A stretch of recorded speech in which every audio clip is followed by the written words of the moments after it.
नमस्कार दोस्तों, स्वागत है आप सभी का कागज नगर के लोकल समाचारों में। आप लोग देखना शुरू कर चुके हैं आपका अपना यूट्यूब चैनल लोकल टीवी, जहां आपको बताया जाता है कागज नगर का एक एक इम्पॉर्टेंट अपडेट। तो चलिए दोस्तों, शुरुआत करते हैं आज के तारीख की, जो कि है 16 अप्रैल 2025 की। दिन बुधवार का है और मैं हूं कौशिक और इस वीडियो को मैंने आपके लिए तैयार किया है। आपको बताऊंगा कागज नगर के 8 इंपॉर्टेंट अपडेट्स। तो चलिए दोस्तों, शुरुआत करते हैं सबसे पहले आज की हेडलाइंस से। चिंतागुड़ा फाटक बंद, चौरस्ते पर पलटी ट्रक, तत्काल टिकट को लेकर अफवाह, पकड़े गए संदिग्ध, सटोरिया गिरफ्तार, होलसेल दुकानों की चेकिंग, बिजली से फसल स्वाहा, अस्पतालों में शी टीम। तो चलिए दोस्तों, शुरुआत करते हैं सबसे पहली खबर से। दोस्तों, चिंतागुड़े का फाटक बंद रहेगा। कई लोग इस रास्ते का इस्तेमाल करते हैं ईसगांव आने जाने के लिए, खास तौर पे वो लोग जो कि चिंतागुड़ा, कोयाबागू और सरसिल्क कॉलोनी में रहते हैं। वो लोग आने जाने के लिए इस फाटक का इस्तेमाल करते हैं, उनको नज़दीक पड़ता है ईसगांव जाने आने के लिए।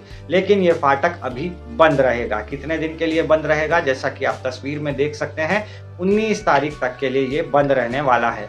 क्या चल रहा है, क्यों बंद है, वो भी बताता हूँ।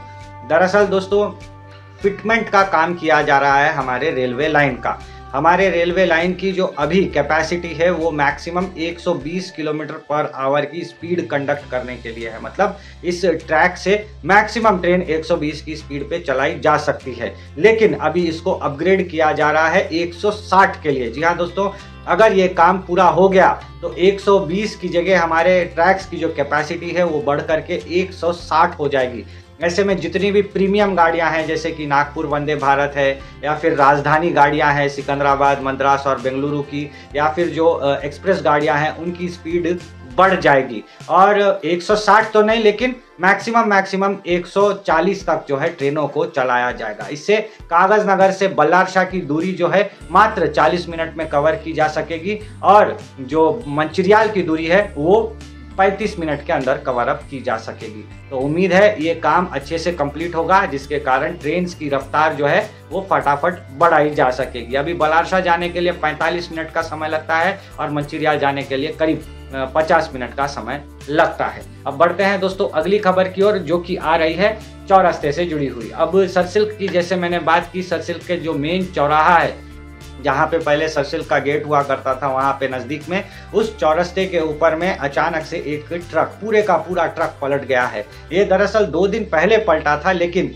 अभी तक जो है वैसे का वैसा ही पड़ा हुआ है। ना इसके मालिक को सुध है और ना ही प्रशासन को चाहे तो। और ये ट्रक लोडेड ट्रक है दोस्तों, इसके अंदर में एसपीएम का सामान भी भरा हुआ है। अब सामान का टेंशन अलग है, कहीं चोरी वोरी ना हो जाए, या फिर ट्रक के कोई स्पेयर पार्ट्स को चोरी ना कर दिया जाए। ऐसे मतलब बहुत सारे संभावनाएं जताई जा रही हैं। ऐसे में तुरंत इस ट्रक को वापस से खड़ा करके, ठीक करके, यहाँ से टो करके ले जाना ज़्यादा ज़रूरी है। अब देखते हैं ट्रक कब सीधा होगा, और 2 दिन से पलटा हुआ है, पता नहीं इसकी किस्मत कब पलटेगी। अच्छा दोस्तों, अब तत्काल टिकट को लेकर के खबर पे आते हैं। दरअसल एक फोटो आप ये मेरे बाजू में देख सकते हैं, एक फोटो बड़ा वायरल हो रहा है कि तत्काल टिकट का जो है टाइम चेंज किया जा रहा है। फिलहाल एसी ट्रेनों का जो आप तत्काल बुक करते हैं वो 10 बजे करते हैं, और इस फोटो में बताए गए अनुसार 11 बजे जो है तत्काल की टाइमिंग को शिफ्ट किया जाएगा। और जो नॉन एसी तत्काल है, जैसे स्लीपर हो गए या फिर सेकंड सीटिंग हो गए, ये सारी जो ट्रेन के तत्काल की टिकटें हैं ये 11 बजे बुक होती है, उसको शिफ्ट करके 12 बजे कर दिया जाएगा। ऐसा जो है एक न्यूज़ फैलाया गया है। ये पूरे का पूरा न्यूज़ अफवाह है दोस्तों, रेलवे मिनिस्ट्री के द्वारा। मैंने इस फोटो को डाउनलोड करके यहाँ पे रखा है, आप इस पे स्टैंप देख सकते हो कि ये जो है एक फ्रॉड न्यूज़ है, ये अफवाह की खबर है, इस पे भरोसा ना करें। कोई अगर आपको बता रहा है इस बारे में तो ये वीडियो उनको ज़रूर शेयर करके बताएं कि ये जो तत्काल को लेकर के कंफ्यूजन क्रिएट किया जा रहा है, ये पूरे का पूरा जो है एक फ्रॉड है। अब बढ़ते हैं अगली खबर की ओर, जो कि आ रहा है संदिग्धों को लेकर। 2 लड़के हैं, इनका नाम मैं नहीं बताना चाहूंगा। खैर जो भी है, ये दोनों लड़के जो है रात को 1-1:30 बजे के करीब घूमते हुए, टहलते हुए पाए गए थे। अचानक से कुछ लोगों को डाउट हुआ कि ये लोग कौन हैं, कहाँ से आए हैं, इतनी रात को क्यों घूम रहे हैं। तुरंत इन दोनों को जो है पकड़ के पुलिस ने हिरासत में ले लिया और हिरासत में लेके सुबह छोड़ा नहीं, इन लोगों को जो है तहसीलदार साहब के पास ले गए। आप लोगों को पता होगा हमारे जो तहसीलदार साहब होते हैं ना, वो एक टाइप के मजिस्ट्रेट होते हैं, मतलब वो एक टाइप के जज होते हैं। तो दोस्तों उनके हाथ में फैसले करने की पावर होती है कि अब इनका क्या किया जाए। आप छोटे मोटे अगर कोई केसेस हैं तो तहसीलदार साहब के पास सुलझा सकते हो, आपको कोर्ट जाने की अलग से ज़रूरत नहीं होती है। एग्जीक्यूटिव मजिस्ट्रेट होते हैं हमारे तहसीलदार। तो पुलिस ने क्या किया, इन दोनों को तहसीलदार साहब के पास में ले गए और उन लोगों को जो है एक सज़ा सुनाई। कहा कि 1 साल के लिए ये दोनों बाइंड ओवर हो गए हैं, मतलब ये कागज नगर से बाहर नहीं जा सकते। गए तो भी इनको जो है नोटिस देना होगा 15 दिन पहले कि मैं फला काम से कागज नगर से बाहर जाने वाला हूं।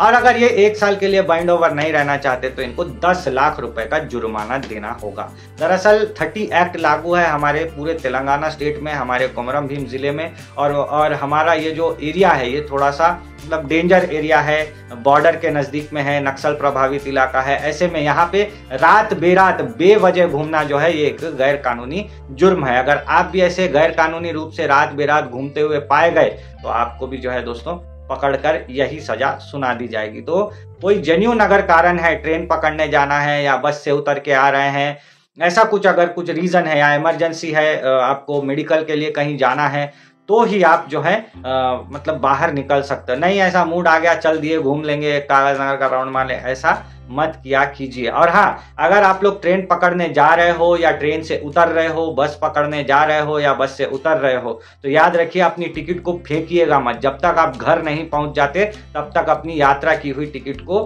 फेंकिएगा मत। और अवॉइड कीजिए किसी को मतलब पिकअप के लिए बुलाने का, अवॉइड कीजिए। जो भी लोकल ट्रांसपोर्टेशन है, ऑटो वगैरह सब अवेलेबल होती है बस स्टैंड पे और रेलवे स्टेशन पे, उसी से 100 रुपए 200 रुपए ज़्यादा जाएगा, लेकिन बाहर घूमने की जो है परेशानी मत क्रिएट कर लीजिए। कई बार क्या होता है, हम किसी को लेने के लिए स्टेशन चले गए, अचानक से पुलिस आपको पकड़ लेती है। हमारे पास कोई प्रूफ भी नहीं होता उस समय कि हम किसी लेजिटिमेट कारण से बाहर निकले हुए हैं। अच्छा, एक और लड़का पकड़ा गया है।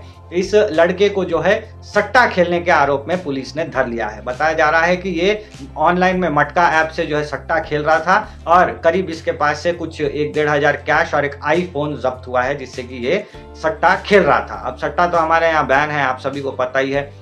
बहुत लोगों को ये भी नहीं पता कि हम लोग जो छोटे मोटे दांव लगाने के गेम खेलते हैं, जैसे लूडो खेल लिया शर्त लगा के कि कौन जीत रहा उसके पैसे, क्रिकेट मैच खेल लिए शर्त लगा के कौन जीत रहा उसके पैसे, मुर्गा लड़ाना, ये सारी चीजें जो है ना दोस्तों तेलंगाना स्टेट में पूरी तरीके से बैन है। ऐसा मत किया कीजिए। अगर किसी को पता चला आप शर्त लगा रहे हैं, पैसे ले रहे हैं, सट्टा वगैरह कर रहे हैं, क्रिकेट मैच में सट्टा लगा रहे हो, ड्रीम 11 खेल रहे हो या फिर मटका ऑनलाइन खेल रहे हो, तो आपको पुलिस धर के ले जाएगी। साइबर पुलिस बहुत ही ज्यादा अभी एक्टिव है और ऐसे लोगों को जो है पॉइंट आउट कर रही है जो लोग ये सब बेटिंग वगैरह खेल रहे हैं। अब अगली खबर पे आते हैं दोस्तों।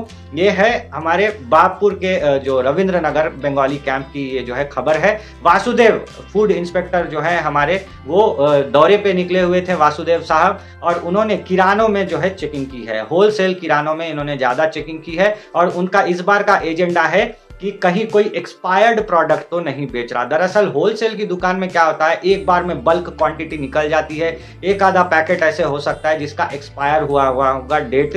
तो ऐसे में क्या है, वासुदेव साहब ने अपनी टीम के साथ कड़क चेकिंग की है, एक एक थैला छान मारा है।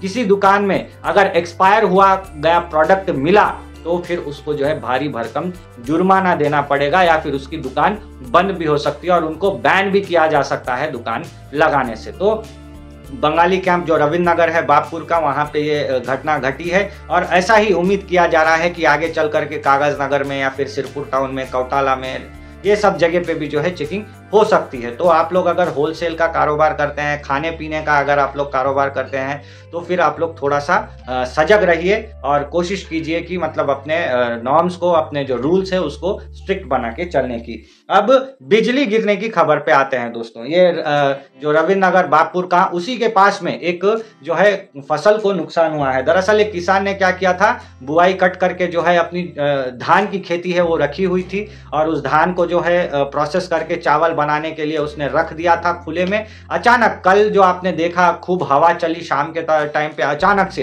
तो यहाँ तो हवा चली लेकिन वहां पे जो है ना दोस्तों काफी बिजलियां गिरी है, और जिस वजह से एक बिजली गिरते ही ये जो फसल है इसको आग लग गया। बेचारे ने 3-4 महीने इतनी मेहनत से जो है फसल उगाई और एक ही झटके में एक ही बिजली ने जो है पूरी की पूरी फसल जला के राख कर दी। तो ऐसा भी होता है दोस्तों, जब किस्मत खराब होती है एक बिजली आकर के पूरे का पूरा फसल नष्ट कर देती है। तो आप लोग भी कभी भी कुछ भी अगर आप लोगों को रखना है तो अच्छा स्टोरेज वगैरह देख कर ही रखें, खुले में मत रखें। और काम करते समय भी याद रखिए जब बिजलियां कड़क रही हो बाहर काम करने नहीं जाना, क्योंकि इससे पहले भी हमने देखा 2024 में बारिश के टाइम पे 3-4 लोगों ने जो है अपनी जानें गंवाई है बिजली के चपेट में आने से, खेत में काम करते हुए चले गए। तो अपना प्रिकॉशन रखना दोस्तों काफी ज्यादा जरूरी है। जिंदगी एक ही बार मिलती है, इसमें बार बार मिस्टेक्स करने का नहीं और अपनी जान हमेशा बचा के चलने का। अब आते हैं आखिरी खबर पे दोस्तों। हमारा जो गणेश मंदिर है न्यू कॉलोनी में काफी फेमस है, उसी के पास में जो है ना दोस्तों एक प्राइमरी हेल्थ सेंटर है सरकार का। वहां पे आज सारे नर्सों को, आंगनवाड़ी नर्सों को और मामूली जो नर्सें हैं उनको बुलाया गया डिपार्टमेंट की तरफ से। पुलिस ने जो है बुलाया। पुलिस के अंदर में कहना दोस्तों शी टीम नाम की एक अलग से टीम बनाई हुई है जो लेडीज से जुड़े जो मामले होते हैं उनकी देखभाल करती है। कोई अगर लड़की परेशानी में है तो वो शी टीम ऐप होता है, एक टी सेफ नाम का एक एप्लीकेशन मिलता है दोस्तों। आप कभी भी अगर अकेली महिला है, सफर कर रहे हैं, तो आप टी सेफ ऐप को अपने फोन में इंस्टॉल कर लीजिए और अपना ट्रैकिंग कराते रहिए। इससे क्या होगा, पुलिस लगातार आपके ऊपर नजर बनाई रहेगी कि आपको कहीं कोई परेशानी तो नहीं हो रही। आपको अगर जरा भी परेशानी होती हुई दिखी, किसी ने आपके साथ बुरा बर्ताव किया, गाली गलौज दे रहा है, कोई पियक्कड़ आपको रोड पे मिल गया, कोई मारने को दौड़ा, कोई कुछ करने को दौड़ा, आप तुरंत उसमें जो है एक बटन दबाएंगे और पुलिस को पता चल जाएगा कि आप खतरे में हैं। तो शी टीम आपको बचाने के लिए आती है, और न सिर्फ शी टीम लेडीज को बचाने का काम करती है बल्कि जागरूकता अभियान भी चलाती है। जैसा कि आप तस्वीरों में देख सकते हैं, इन सभी नर्सों को जो है शी टीम ने एक जागरूकता अभियान के तहत क्लासेस बताई हैं। ये अभी तो नया कानून आ गया है भारतीय न्याय संहिता, तो भारतीय न्याय संहिता के तहत लेडीज के लिए क्या क्या नए नए कानून बने हैं। साथ ही साथ आजकल ऑनलाइन फ्रॉड बहुत हो रहा है, जो लेडीज व्हाट्सएप पे, फेसबुक में, इंस्टाग्राम में, ये सब जगह पे एक्टिव है, इनके साथ भी आजकल कई धोखाधड़ी हो रही है। इसके विषय में थोड़ा सा जो है ट्रेनिंग वगैरह दिया गया है इन लेडीज को। तो साधुवाद है शी टीम को। और वो लोग सिर्फ आज के ये प्रोग्राम में नहीं बल्कि वो लोग स्कूल्स जाते हैं, वहाँ की बच्चियों को सिखाते हैं, कॉलेज जाते हैं, वहाँ की बच्चियों को सिखाते हैं। ऐसे बहुत सारे जगहों पे ये घूम घूम के जो है ना महिलाओं को सजग करते हैं। अब मेरी शी टीम से एक गुजारिश रहेगी कि वो आम पब्लिक में भी जाए, वाड़े वाड़े के हिसाब से जाए और वहाँ की लेडीज को जो है प्रशिक्षित करके थोड़ा सा मेरे ख्याल से ऑनलाइन अपराधों से बचने के कुछ टिप्स बताए। तो ये थे दोस्तों आज के खबर। कैसी लगी आपको ये वीडियो कमेंट में हमें जरूर बताइएगा। मिलेंगे अगले एपिसोड में, तब तक अपना ध्यान रखिए। नमस्कार।